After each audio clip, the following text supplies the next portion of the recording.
Hi guys, magandang araw po sa inyong lahat. Welcome po kayo sa channel ko. Ito naman pong kaibigan niyo si Jake. Sa video natin ngayon, pag-usapan po natin ang pagtawag na adik o bangag sa ating mahal na Pangulong Ferdinand Bongbong Marcos Jr. or PBBM.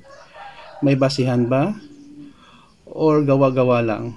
Before tayo guys nang mag-start, I would like to say thank you so much sa lahat ng mga viewers, followers, supporters ng channel ko. Maraming salamat po sa inyong walang sawang pagsubaybay, pakikinig, pag-comment, pag-share sa mga video natin. Kung bago lang kayo sa channel ko at gusto nyo ang video na ito, paki-like lang po, share, and huwag kalimutang mag-subscribe.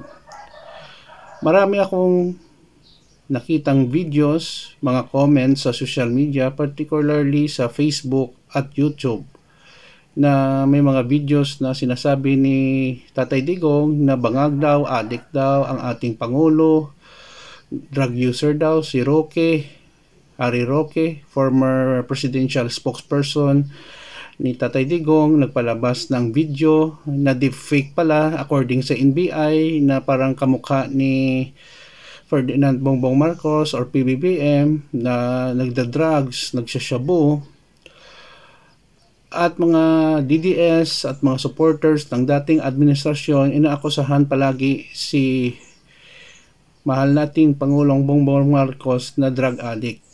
Sa totoo lang guys, na-prove na po ng ating mahal na Pangulo na hindi siya addict bago pa siya tumakbo. Way back 2022, napadrug test po siya. Ang kanyang spokesperson during those time is Attorney Vic Rodriguez na bumaliktad na, kinalaban na siya, at ang result ng kanyang drug test is negative po. Hindi po addict ang ating Pangulo. Kahit magsalita, may addict ba na Pangulo or tao na magaling magsalita, hindi nagmumura at coherent sa tinatanong sa kanya? Ang totoong addict ay ang mga taong sumisira sa ating pamahalaan, particularly sa ating mahal na Pangulong Bongbong Marcos. Sila sa palagay ko ang tunay na addict, bangag, at walang magawang mabuti para sa bayan. Wala sila sigurong ma-issue sa current administration. Sabihin nila may corruption. Where is the case? Mag-file sila ng kaso ng corruption, no? Kasi nakikita ko, ang ginagawa talaga nila is just to destroy the good image of our beloved President PBBM para sa kanilang personal na interest. Pero sa ngayon guys, nakikita natin ang mga tao, mga netizen ay mga matatilinong tao na ngayon. Hindi sila madaling lokohin kung sino pang social media influencer or politiko na ang pakay ay sirain ang ating pamahalaan, particularly ang ating Pangulo. So, sa tanong may basihan ba na tawagin na drug addict si President Bongbong Marcos? Ang sagot, very simple lang po, wala. May china-challenge pala sila ng mga follicle test, which I think hindi na yon valid.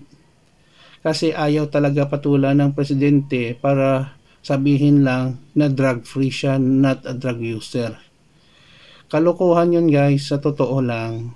Hindi dapat pansinin at hindi dapat pagsayangan ng panahon ng ating mahal na Pangulo at ang ating gobyerno. The past administration is also failed to stop the widespread selling of drugs.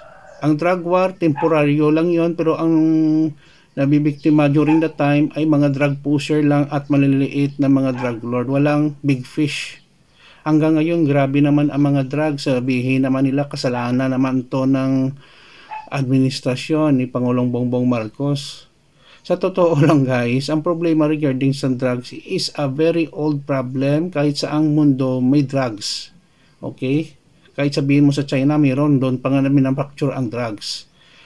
However, ang magawa na lang siguro ng gobyerno is to minimize kung makipagtulungan ang mga taong bayan. Hindi ito masolve ng gobyerno lang kung walang taong bayan magtutulungan. At alam natin na ang drugs ay masama. Hanggang ngayon nagtataka ako bakit marami pa rin gumagamit ng drugs? Alam nilang masama.